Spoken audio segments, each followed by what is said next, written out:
Pinoy Love Story Series.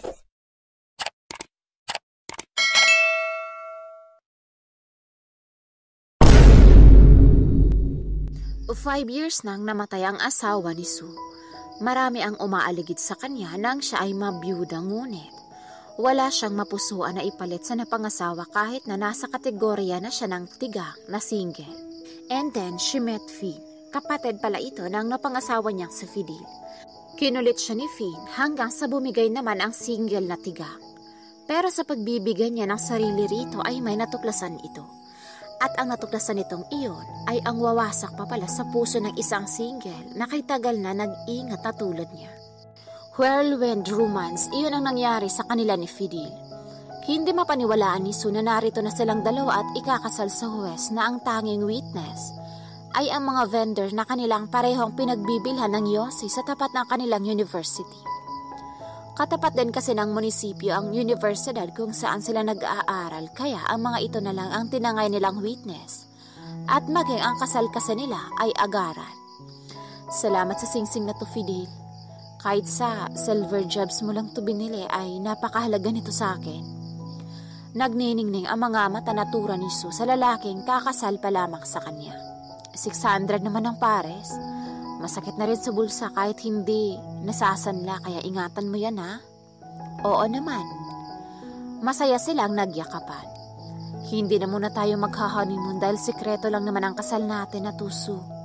Sabi ni Fidel nang kumakain na sila sa Jollibee bilang pagsisilibra sa kasal nila na naganap sa munisipyo kanina lang. Simple lang ang kasal nila, nakasuot nga lang sila ng shirt at pants. Mabilisan at libre rin. Mayor ng lalawigan nila ang nagkasal. Katulad ng love story nila ay mabilisan ang naganap na kasalan sa kanila ni Fidel, pero wala siyang mairereklamo sa lalaki dahil napakabait nito. Nakabungguan niya lang sa Fidel sa school, nakatitigan, nakasabay sa kantin na kumain, nakasabay sa pagtusok sa labas ng school ng mga street foods, nakasabay sa jeep na puno na pero isiniksik pa siyang pilit ng barker. Walang nagawa si Fidel kundi ang kandungin siya. Doon sila nagsimula. Sekreto ba? Bakit alam nila Chenny at Chandria? Nagtataka niyang tanong kay Fidel. Nagkibit na mga balikat ang lalaki para hindi siya secret sa buong school kasi close friends mo sila. Nagkibit na lang din siya ng mga balikat. Kung sa bagay naman ay holding hands at akbay lang ng asawa niya ay kinikilig na siya. Saka pareho pa lang naman silang nag-aaral, kaya ayos lang na wala muna nung tusukan na mabilis ibida ng mga kaklase nila sa university. I love you, Fidel. In love na aniya sa asawa. Mahal din kita, Sue. Total, ay wala ka naman ng mga magulang. Magsama na tayo sa iisang apartment. Pag natapos na tayo sa kolehiyo. Kakasabi lang niya kaninang maghihintay siya. Hindi siya agad nainip. Ito na mismo ang nagsabi na magsama na sila. Ilang tulog na lang ang pagtatapos nila sa kolehiyo. Sige, papaalam na ako sa tita ko. Aniya sa secret husband. Palaki kasi siya ng tiyahin na walang asawa, tumanda ng dalaga. Buti na lang hindi na siya ang makakamana ng pagiging matandang dalaga ng tita niya dahil lingid sa kaalaman nito ay kasal na siya. Aalis ng bansa si Fidel, sa hinaba ng 4 na taon na sila ay sekretong kinasal. Sekretong naging mag-asawa ay ngayon lamang sila magkakahiwalay. Kailangan daw, pagbalik daw nito ay magpapakasal na sila sa simbahan. Nalulungkot ako pero dahil sabi mo naman ay kailangan ay pumapayag na ako, Fidel. Kinuha ng asawa niya ang magkasalikop niya mga palad na nasa ibabaw ng mesa. Yan naman ang gusto ko sa iyo. Napaka maunawain mo, Susana. Binabanggit na nito ang buong pangalan niya. Talagang gustong umalis ng bansa. Ganoon siya tawagin na lalaki kapag may pabor itong hihilingin, tulad ng ipakilala siyang girlfriend lang sa pamilya nito. Na kung tutuusin ay asawa na dapat since magkasama na sila sa iisang bubong at kasal naman na sila. Hindi niya iyon maunawaan pero ganoon yata talaga ang pag-ibig. Oo ka na lang sa lahat hanggat wala kang nakikitang mali na makakasama sa'yo. Mabilis lang naman ang 5 taon, basta pagbalik mo. Pakasal na tayo sa simbahan na, sabi mo yan. Oo nga, Sue, promise. Masayang niyakap siya nito. Kumalas lang sa kanya nang sabihin niyang may isa lang siyang hiling. Ano yun? Nakangiti pa rin na tanong ni Fidel. Fidel, 4 na taon na tayong mag-asawa. Ngayong aalis ka ng bansa at 5 taon tayong magkakawalay. Ay baka pwede nang mag-ano tayo. Nahihiya niyang sambit sa asawa. Napayoko pa nga siya habang hindi mapakali na piniga ang kanyang mga daliri. Yung anuhan ba? Sinalubong niya ang mga mata nito, saka siya nahihiyang tumango. Hindi niya alam kung bakit, kung kailan naman sinalubong niya ang mga tingin ni Fidel. At saka pa niya gustong bawiin ang kanyang sinabi. Sige Susana, pero gusto kong maging memorable sa'yo ang first time mo, kaya magpapabook ako ng hotel. Pumalakpak yata ang mga tenga ng virgin wife sa narinig. Oo, iyon na nga siya mismo, virgin wife sa piling ni Fidel. Sa loob ng 4 na taon tapos ay balak pang dagdagan ito ng 5 taon. Kahit sa mumurahin lang, wag mo nang bonggahan, ikaw naman. Aniya sa asawa. Tumawa lang naman ito. Iyon na ang huling pag-uusap at pagkikita namin ni Fidel dahil hindi naman siya nakaalis ng bansa at nakita na lang siya sa parking lot sa isang bar sa Malate na duguan sa loob ng kanyang kotse. Marahas na napalunok si Sue sa alaala. Kung itatanong mo ang tungkol sa kaso ay matagal na yung sarado. Ang malapit na kaibigan ni Fidel na si Orly ang suspect. Pagnanakaw ang motibo, sabi ng lola niya. Tumango-tango naman sa kanya ang ngayon ay kaharap na nagpakilalang kapatid daw ni Fidel. Presentable ang lalaki, makisig, naka-brush up ang unat na buhok. May mga iilan na balahibo sa baba patungo sa patilya. Kahawig ito ng nasira niyang asawa.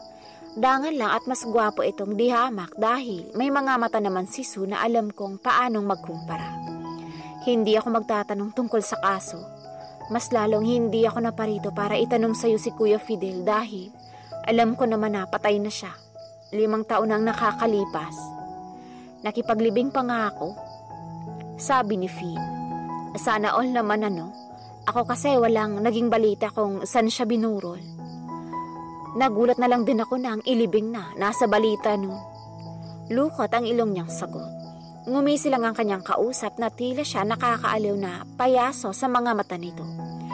Kung hindi dahil sa mga yan, at sinadya mo pa ako rito sa flower shop ng kapatid ko sa Dangwa. Dahil nalaman ko na narito ka na sa Maynila, na nakabalik ka na ng bansa. Ano naman sa'yo?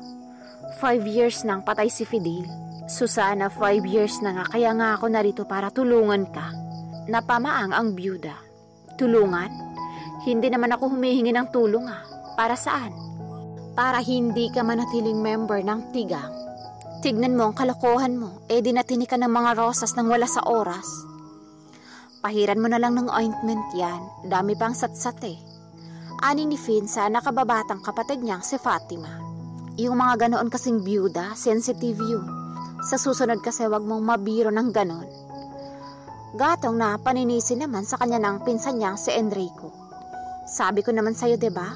Nang dalhin ni Kuya Fidel si Sue sa reunion party natin noon sa Bulacan, nagandahan na ako sa kanya.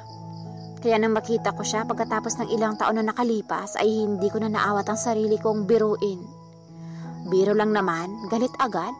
Ang bilis manghampas ng rosas na nadampot lang sa kung saan. Tinawanan siya ng dalawa. Malamang flower shop yun. Ano pa ang ibang hahampas sa'yo? Anang kapatid niya. So, anong susunod na plano? Paano ka makakalapit dun ngayon? Babalikan ko yun, kukulitin ko. Uy, Kuya Finn, liligawan mo siya dahil sa usapan natin. Pero ang agreement natin dito ay agad mong sasabihin sa kanya ang tunay na motibo mo. Baka ma-fall ka. Sige ka, ikaw rin. Usap-usapan na nasa lahi raw pala nun ni Suna na namamatay ang mga asawa. Kaya raw kahit may mga umaaligid naman ay nupansin na sa kanya at hindi niya kayang makipagsapalaran na naman. Napaismid si Finn. Enrico, ang nakalapong usapan tungkol dyan ay ang mga unang napangasawa lang ng pamilya nila ang namatay. Hindi kasama ang 2, 3 o kahit pang-4 pa. Nagkatinginan ang dalawa. Hindi rin niya alam kung bakit niya iyon sinabi. Tila kasi sa nabanggit niyang iyon ay nagka-idea ang dalawa na hindi na siya nagbibiro na kukunin niya si Sue. By hook or by crook, literal. Oo, at iyon ang plano nila dahil may 4 silang patunayan sa kaso ng kuya niya. Pero ibang usapan pa rin na parang tinamaan na yata siya sa babaeng pinakasalan ng kapatid niya.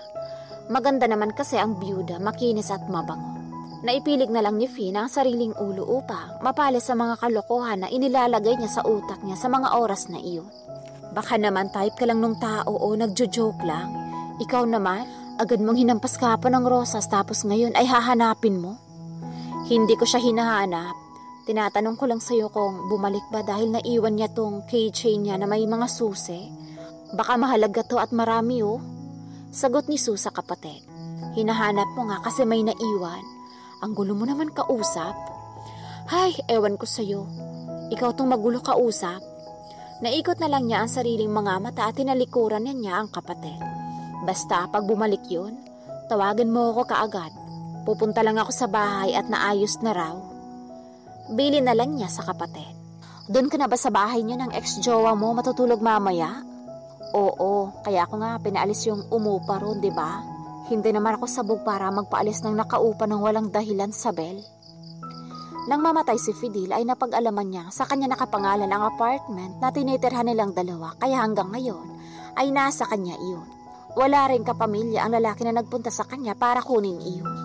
Ang inaakala niyang may-ari ng apartment naman ang mismong nagsabi sa kanya na siya na ang owner ng apartment dahil sa kanya pinangalan ng namatay na asawa. Ibinenta pala nito kay Fidel ang lupa't bahay. San lang tira. Hindi na balak bawiin kaya hayon. May pamana sa kanya si Fidel na apartment located sa kanto ng M. de la Fuente Street, Sampaloc, Maynila. Ngayon nagbalik nga siya sa bansa ay doon na niya napagpasyahan na tumira para naman solo na ng kapatid niya sa sabilang bahay ng mga magulang nila kasama ng asawa at 4 na anak nito. Nakapag-asawa kasi ulit si Sabil kaya naging 4 na ang anak nito. 2 ang anak sa unang asawa na nahulog sa building na pinipinturahan na DEDS at 2 sa bagong asawa na sa awa naman ng Diyos ay hindi papatay. Sa bagay ang sumpa naman ng pamilya nila ay sa unang mga asawa lang. Hindi siya naniniwala roon nung una pero kasi ay matandang dalaga ang kapatid ng nanay nila na siyang nagpalaki sa kanila. Tapos si Fidel ay namatay pa. Pagkatapos tuloy ng huli ay nawala na siya ng gana na mag-asawa o magjowa man lang. Diyos ko, mandadamay pa ba siya? Hindi iyon nakakaganda. Nang marating ni Sue ang apartment na dati ay kanilang tinirahan ni Fidel ay napahugot na lang siya ng malalim na hininga. May mga nagbago na sa bahay na iyon, syempre. Pero iyon pa rin ang bahay na naging saksi sa paghaharutan at paglalambingan nila ni Fidel. Kaya may haplos sa puso niya na muli iyong masilayan sa personal. Lumipad ang tingin niya sa mga bulaklak na nasa paso na nasa ibabaw ng mababang gate ng bahay. Paano ay lantana ang mga bulaklak na display lang naman doon. Naalala tuloy niya ang mensaheng natanggap niya mula kay Chenny at Chandrea. Ang bulaklak raw kapag hindi nadidiligan ay natutuyo. Well, bulaklak naman talaga ang pinag-uusapan nila sa GC. Dangan lang at iba ang nasa utak niya dahil noon pa man ay hindi siya ipokrita sa aspetong iyon. Hindi naman siya conservative kahit picky siya sa mga lalaki. Sa sobrang picky niya nga ay wala siyang naipalit kay Fidel. Nag-focus na rin kasi siya sa pagpapalago ng pera niya para naman makalimutan niya ang asawa. Si Fidel kasi ang una at huli niyang naging jowa kaya masakit talaga sa kanya ang nangyari rito. Ay, bulaklak na may dilig. Gulat niyang bulalas. Pagkasusi kasi niya sa pinto ng bahay ay bumungad sa kanya ang malaking TV na may palabas lang naman na porn. Hay! Ang nanonood niyon, walang iba kung hindi ang lalaking problema sa pagiging tigang member daw niya, si Finn. Anong ginagawa mo rito? Watching. Ano yung pinanunood mo? Tumayo ito, nag-cross arms at hinarap siya. Ear sausawan? Lulubog at lilitaw? Diligan? Ano ba ang magandang sasabihin sa katulad mong baka maiskandalo at manghampas na naman? Anito, umarte pa na tila nag-iisip. Patayin mo yan. Kung hindi, ay ikaw ang papatayin ko. So, sinasabi mo na makakasama kita rito sa bahay na to? Oo, bahay rin naman to ni Kuya Fidel ah. Tumayo si Sue kung mananatili si Finn sa bahay na iyon dahil ang sabi nito sa kanya ay may kailangan lang itong taguan ng kahit 1 buwan. Hindi naman siya masyadong nag-usisa dahil Hindi naman niya ugali ang mangialam. Pwes, ito na lang ang doon tumira. May bahay naman ang parents niya na siyang ginawa ngang flower shop ni Isabel. Fine. Heto ang susi, maiwan na kita. Hoy, sandali, bakit ka aalis? Parang bata na awat sa kanya ng lalaki. Hinawakan siya sa kanyang braso. Sira ka ba? Ang sabi mo ay mananatili ka muna rito. Nabahay rin naman ka mo ito ng kapatid mo. Ngayon na hinahayaan na nga kita ay aawatin mo akong umalis? Ines niyang turan dito. Binawi niya ang braso mula sa pagkakahawak nito at bumalik siya sa kinauupuan niya kanina. So, wag mo naman akong iwan dito. Nakakahiya man na aminin eh. Wala akong alam sa gawaing bahay. Hayun, gagawin pa pala siyang katulong. Hindi naman problema yan. Magpapadala ako ng tao na maaaring maglinis, magluto at maglaba rito. Babayaran mo na lang. Suwestyon niya. Parang bata na nagkamot ito sa sariling ulo. Yun na nga, medyo tight ang budget ko kasi ngayon. Nagtimpi si Sue. May pakiramdam kasi siyang nais lang na lalaking kaharap na manatili siya sa bahay na iyon kasama nito. Sabihin ng asyomera siya pero magmula naman ang tumuntong siya sa edad na pwede nang ligawan, ay ang mga lalaking katulad nito ay hindi na siya tinigilan. Lalo na ang mga lalaking nakakaalam na boyfriend niya noon si Fidel, na nang maglaho na sa eksena ang huli ay mga umaaligid na sa kanya. Bakit hindi mo nalang aminin na gusto mo akong makasama sa iisang bahay, mister? Nakataas ang isang kilay na akusan niya kay Finn. Tumawa ito. Oy, grabe ka naman. Hindi ko pa nakakalimutan ang sinabi mo sa akin na para hindi na ako manatiling member ng Tegang, ay tutulungan mo ko. Tumawa ulit ito. Biro lang kasi yun. Matama na pinagmasdan niya ito. Kanina pa siya cute na cute sa gestures nito, sa totoo lang. Ganito mga lalaki ang hindi niya masyadong naka-encounter sa buong 33 years ng buhay niya eh. Hindi. Sige. Seryosohin mo yun. Napaawang ang labi ni Finn sa kanya. What? Seryosohin mo. Nagibit siya ng mga balikan. I love challenges. Total, nagbabakasyon lang naman ako rito sa Pilipinas. Makikipaglaro na muna ako sa'yo. Gawin mo ang lahat para maakit mo ko. Hindi alam ni Sue kung bakit niya iyon sinasabi sa kausap. Siguro ay dahil sa nakita niya kanina na pinanunood nito o baka naman kasi sa sulok ng puso niya ay umaasam pa rin siya na hindi pa siya huli sa biyahe. Baka dahil lang naniniwala siya na hindi na mauulit na siya ay muling paaalipan sa pag-ibig. Noon naman kasi ay niloko lamang niya ang sarili kay Fidel. Oo nga at mabait ang napangasawa niya at malambing. Pero alam na alam niya kung ano ang kulang sa kanilang dalawa. Hindi niya lang prangkahan na pinuna, ngunit alam na alam niya. At kapag naakit kita, ay ano ang premyo? Ikaw, ano ba ang gusto mong premyo? Balik niyang tanong. Nang tignan siya ni Finn mula ulo hanggang paa, nakakasiguro na si Sue kung ano ang premyo ang hihilingin ito mula sa kanya kahit hindi pa man ito nagsasalita. Deal na ba? She shrugged. Kung mission mo ba sa buhay ang buminyag sa sinasabi mong member ng Tegang? Sino ba naman ako para awatin ka? Adult naman na ang mga Tegang members. Now, we're talking Susana. Sige, bukas na lang ulit. Maiwan na kita. Inagapan na niya sa pagtayo ang papalapit na mukha nito. Mga lalaki nga naman. Kapag binigyan mo talaga sila ng konting hint na maaari ang ganon ay walang aaksayahin na oras. Well, aaminin niyang dahil adult na siya ngayon, ay kinagulat niya ang pangiting namutawi sa labi niya nang dahil sa kapatid ni Fidel. Kakasabi lang niya kanina na ngayon lang siya naka-encounter ng lalaking katulad ni Finn. Para saan pa ang salitang grab at seize kung hindi niya gagamitin habang nabubuhay siya sa mundo. Ang mahalaga naman ay siya pa rin ang may control sa lahat ng desisyong gagawin niya sa buhay niya at hindi ang ibang tao. Uy, good morning. Ngiti-ngiti na bate ni Finn sa kanya. Nagmamadaling bumaba si Sue para magbanyo dahil nang pumasok siya sa banyo na nasa loob ng kanyang kwarto sa itaas ay walang tubig doon. Palibhasa ay ngayon lang siya ulit na uwi roon kaya hindi niya alam na nawawala pala ang tubig. Hindi siya nakapag-impok man lang kahit isang timba. Hi. Kandautal na tugon niya naman sa lalaki. Nakakautal naman kasi ang itsura nito. Apron lang ang suot, walang pang itaas na damit, tapos ay naka-boxer shorts lang. Litaw ang mga balahibo sa mga mata niya tuloy. Nagluluto ako ng almusal. Tinanguan niya ang lalaki. Ikaw? Ako? Tinuro niya ang sarili. Ako ay magbabanyo. Oo, magbabanyo pala ako. Nakalimutan niyang naiihi na siya. Dinig niya tuloy ang impit na tawa ni Finn nang nagmamadali na siyang tumalikod upang makapagbanyo. Nag-anunsya ang barangay dito na mawawala ng tubig hanggang mamayang 3:00. Nakapag-igib naman ako rito sa baba. May laman na rin ang mga drum dyan. Siyempre, yung banyo mo sa kwarto mo ang walang tubig. Alangang pasukin kita habang tulog ka. Sabi ni Finn ang lumabas na siya galing pagbabanyo. Kaya pala walang tulo? Simple ang tugon niya. Aha. Ano ang niluto mo? Naupo na si Sue sa harap ng hapag. Tinuon niya ang pansin niya sa pagkain na naroon. Yan, kung ano ang nakita ko sa ref mo. May laman naman ang fridge niya dahil inutos niya iyon sa bayaw niya.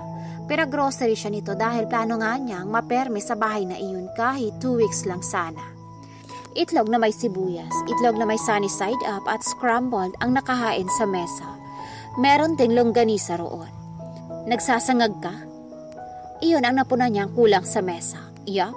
Agad siyang nagyuko, hinawakan niya ang mobile niya para hindi niya matignan mayat maya si Finn. Masyadong nakangiti ito. Not healthy sa heart. Kung healthy pa kasi ang ngiti ng lalaki ay hindi sana siya kinabahan bigla. Buti sana kung nakapagkape na siya, hindi pa naman. Kape? Nakalimutan mo yata magtimpla? Iniwasan niya na nga ng tingin, tumapat pa rin sa mga mata niya ang lalaki. Ang umbok pa mismo nito. Sa kape sana ang tingin para hindi mapaso, miss. Biro ni Finn sa kanya. Wala sa loob na napahawak siya sa sariling leeg. Ang aga naman na ginagawa nito ang assignment nito. Nakakainis. Nakakainis at ang hirap na alisan ng tingin ang nakaumbok kay Finn dahil ngayon lang niya na-realize na ngayon lang siya napatingin doon. Noon kasi ay sa mga magazines at internet lang niya iyon nakikita. Ouch! Ano ba? Piniti ko lang ang ilong mo para hindi ka masyadong mabawasan ng punto sa langit, miss. Titig na titig ka baka matuklaw ka niyan, sige ka. Bawas punto sa langit daw. Ay nang dumilat siya, ay nagkandaduling siya sa mukha nito at mga mata. Ay parang mas lalo siyang hindi makakapasok sa pinto ng langit dahil nilanghap niya ang hininga ni Finn kahit wala naman siyang karapatan. Kinapi niya ang hininga nito. Ang harot niya rin talaga. Nakakapagtaka lang na ang sabi mo sa akin ay wala kang alam sa gawaing bahay. Pero sa loob ng 1 linggo na narito ka, kada lalabas ako ng kwarto ko ay nagluluto ka, Finn. Hindi na napigilan na po ni Sue sa lalaki. Sa totoo lang ay na-miss niyang pagmasdan itong kumilos sa bahay, kaya bago mag 4 p.m. ngayon, ay sinadya niya talagang lumabas ng kwarto niya ngayon. Joke lang yun, been busy lately? Tanong naman sa kanya nito. Oo may trabaho rin kasi ako kahit sa online kung gugustuhin ko. Simple ang sagot naman niya, kumuha siya ng maiinom sa fridge. Nang humarap na ulit siya sa pintuan ng kusina para maupo sana sa sofa, ay nagulat siya sa mga nakahain sa mesa. Oh, may celebration ba? Bakit ang daming foods? Ngumisi ang lalaki. Birthday ko kasi ngayon. Talaga? Shucks, hindi ko alam. Happy birthday. Ilang taon ka na? 1 taon lang naman ang tanda ko sa'yo. At least, mas matanda ka pa rin sa akin. Biro niya sa lalaki. Naging malapit na sila ni Finn sa loob ng mga araw na naroon ito kasama niya. Although hindi sila nag-uusap patungkol sa mga basic info nila at kahit na mas madalas na panay paglalandi ang alam nito. Lately rin ay iniiwasan niya talaga ang binata dahil nararamdaman niya ang kakaiba na ang pag-iinit na nadarama niya sa tuwing binibiro siya nito. Hindi naman manhid si Sue kahit single siya. Hindi lang niya gustong matalo siya sa challenge na siya rin ang may kagagawan. Napuna niya rin kasi na porsigido si Finn na makuha siya at iyon ang labas niyang pinagtataka. Why? Gwapo ang lalaki. Pupusta siyang kahit may edad na ito ay lilingunin pa rin ito ng mga babae at kabaklaan kapag naglalakad dito sa isang public places. Yeah, happy birthday to me. Ani ni Finn. Naglapag ng isang bote ng alak sa mesa, sa mismong harapan niya, champagne. Natawa na lang sila pareho nang bumulwak ang likido sa kanila. Ngunit ang tawa ni Sue ay nabitin sa ere ng kunin ni Finn ang kanyang braso. Inakala niyang isasayaw siya nito gaya ng mga palabas sa romantikong pelikula. bilang panimula ng happy vibe sa kanilang dalawa. Pero hindi pala. Plano palang simsime ng lalaki ang likido ng alak na natapon doon. Napalunok siya, oo na, at ang gaga niya dahil hindi niya inaawat si Finn sa ginagawa nito. Bagkus nga sensual niya pang pinagmasdan ang lalaki, lalo na nang tila ito nakikipaghalika na sa balat niya. Parang sadyang pinapakita sa kanya nito na pangarapin naman niyang dumampi ang maharot na labing iyon sa kanyang labi. Finn. Nag-angat ito ng tingin, nagkasalubong ang kanilang mga mata. Malalim lang na huminga si Sue bago siya na mismo ang humaklat sa batok ni Finn. Dahil alam naman niyang iyon lang ang hinihintay nito mula sa kanya. Permiso. Naalala niyang noong college siya ay naisagot niya sa kanyang proof na ang buhay para sa kanya ay isang malaking tsubibo. May ups and down, may high and low. Confident pa si Sue na sabihing umiikot ang buhay at umuusad. Pero ang nakakatawa sa lahat ay siya mismo ang hindi iyon naranasan. Hindi niya piniling maranasan. Dahil kung hinayaan niya ang sarili na maranasan ang mga pinagsasabi niyang iyon, ay hindi niya sana hinihintay ang galaw ni Finn ngayon. Hindi niya sana ito hinahayaan na turuan muna siya bago siya kumilos. Kakapusin ka ng hininga kung hindi mo makokontrol ang pananabik mo, Sue. Dama niya ang pag-iinit ng kanyang mga pisngi sa sinaad na iyon ni Finn sa kanya. Nahiya na siya rito pero hindi naman hinayaan ng binata na alisin niya ang mga braso niya nakapulupot sa batok nito. Malakas na napasinghap na lang siya nang bigla siyang hapitin ito upang maihiga siya sa ibabaw ng mesa. You're trembling. Puna sa kanya ni Finn sa malamyos na tono. Sino ba kasi ang hindi manginginig sa pananabik? Shit, wala na siyang pakialam kung ano pa ang nais isipin nito. Basta siya, pinulupot na niya ang mga hita niya sa bewang nito. Easy ka lang. Nakangiting sampit pa sa kanya ng lalaking parang timang na pagkatapos siyang hubaran ay pinagmasdan pa ang kabuuan niya. Ganoon pala iyon, kahit may kasabikan sa'yo ang napipintong maganap ay mahihiya ka pa rin. Napatakip na nga siya sa may kalakihan pa naman niyang melons. Natatawa naman na inalis ni Finn ang palad niya roon at saka walang sabing halinhinang sinubo nito iyon. Finn, gising ka pa ba? Hinapit siya na lalaki papalapit dito. Hinagkan siya sa ituktok ng kanyang ulo pagdaka. Gising pa ako. Bakit tahimik ka? Ano ang iniisip mo? Pwede ko bang malaman? Sunod-sunod niyang tanong. Hinaplos nito ang braso niya. Marami akong iniisip, honestly. Una na ang feelings ko towards you. Nakagat niya ang ibabang labi. Oo na, kinikilig na siya. Ako rin. Pag-amin niya. Adult na tayo, kaya alam mo kung ano tong nadarama natin para sa isa't isa, Sue. Tumango siya saka tiningala si Finn. Hindi ko pa muna sasabihin na mahal kita. Baka pag nagselos na ako siguro. He chuckled. Marahan na pinisal ang kanyang ilong. So, I therefore conclude na hindi ka nagselos nung kayo pa ni Kuya Fidel? Bumuga ng hangin si Sue at dumapa upang mas magkaharap sila ni Finn. Aaminin kong hindi. Aaminin mo rin ba sa akin kung bakit nanatiling buo ang V-card mo? Paano nangyari na byuda ka pero nahirapan ako makapasok? Saksi ka kanina. Yun ba ang gumugulo sa'yo?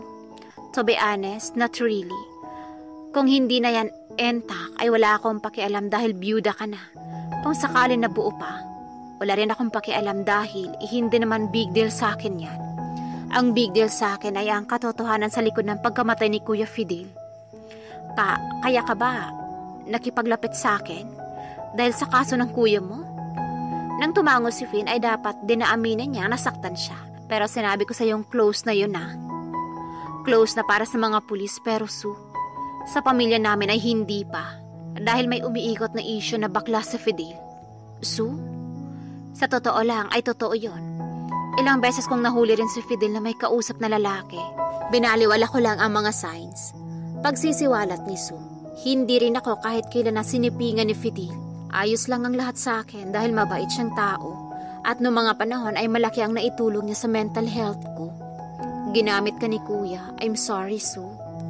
Umiling-iling ang babae. Pareho lang naman kami. Wala kang dapat ihingi ng tawad. Ginamit ko rin si Fidel noon para mapag-aral ang kapatid ko. Nagbulag-bulagan ako, tinanggap ko ang mga bigay ni Fidel. Ako pa nga ang dapat na mag-sorry sa... Ang rupok naman niya, nagsosorry siya pero hinayaan naman niyang patahimikan siya ng labi ni Finn. Pero mas marupok pa pala si Finn. Nang dumagan kasi siya rito ay inayos naman siya kaagad sa ibabaw nito. Kaagad nang nangamoy round 2. Nag-uusap pa tayo, Finn. Saway niya rito. Nasasaktan ka eh. Itigilan natin ang pag-uusap na yan. Sino ba ang hindi rurupok sa ganitong lalaki, Aber? Nasasaktan lang ako para kay Fidel. Ay tagal na niyang wala. Sana ay hindi na nabunyag ang lihim niya sa inyo. Ngayon ay mas nauunawaan ko na kung bakit kanya pinili. Kung bakit ayaw kanyang ipamigay. Ha? Hinaplos ni Finn ang pisngi niya. Napupunan niya ang gustong-gusto nitong ginagawa iyon na parang gandang-ganda ito sa kanya. Hinihingi kita kay Kuya Fidel noon. Sabi ko sa kanya, mapatunayan ko lang na bading siya ay kukunin kita mula sa kanya sa kahit anong paraan. Inakusahan niya ako na baliw. Baliw ka nga, obsessed ka sa akin. Malakas na natawa si Finn. Siya kasi itong nagsalita ng salitang obsessed, pero siya naman itong naghugpong ng mga ibabang parte nila. Ang tawa ng lalaki ay napalitan na ng pag-iigtingan ng mga panga nito dahil sa kanya. Hindi ako obsessed sa iyo noon, pero sira nga ang ulo ko dahil ang kapal na mukha kong sabihin na nanghihinayang ako na kay Kuya Fidel ka napunta. Kung noon ang pag-uusapan ay hindi kita papansinin, patay na patay ako kay Fidel. Paungol na tugon ni Sue. Naisip ko nga rin yan, hindi na nga kita binalak na balikan ng mamatay siya. Kinalimutan kita, nakalimutan naman kita. Yun nga lang, muli tayong nagtagpo sa website ng Tigang Members. Ay, syota! Dama niyang kahit nagulat pa sa revelasyon niya si Sue ay hindi na ito makakatugon dahil panay halinghing at ungol na ang narinig niya rito. Kahit sinabi niya na rito na pinasok niya ang website ng Tigang Members upang alamin niya sa kanyang sarili kung may magugustuhan ba siyang byuda dahil nagtataka siya sa tindi ng atraksyon niya noon dito. But fate has its own way to move mysteriously. Akalain ba niya si Sue pa ang matatagpuan niya roon? Eto nga ang nag-iisang babae na nais niyang iwasan. May usapin sa pamilya ni Sue pero baliwala iyon sa kanya kasi daw mamamatay siya. Imagine? Biyuda na si Sue, na biyuda ng kapatid niya, pero gusto niya pa rin ito. Kung hindi siya nababaliw na ay ano pala. Ang lahat ng tanong niyang iyon ay nasagot niya ngayon. Ang sagot, wala, malabo. Kapag nagmahal ka kasi ay wala naman talagang konkretong sagot. Basta mo na lamang kasi iyong nadama. Walang makakailag, walang makakaawat. Hindi mo ginusto, hindi mo plenano. Mararamdaman mo na lang at biglaan na lang na darating. Hindi rin siya uukol kung hindi para sa'yo. Hindi siya darating kung hindi para sa'yo. Kahit pa nga ba, member ka na ng Tigang. Hindi ka na member ng Tigang ha? Biro niya kay Sue, kasalukuyang parang bulating inaasinan ito sa ibabaw niya. Pagak na natawa naman ito. Hindi na. Member na lang ako ng Olala. Halakak ang naging tugon ni Finn. Si Sue lang kasi ang babaeng nakilala niya na sumambet ng Olala habang inaabot nito kanina ang Gloria.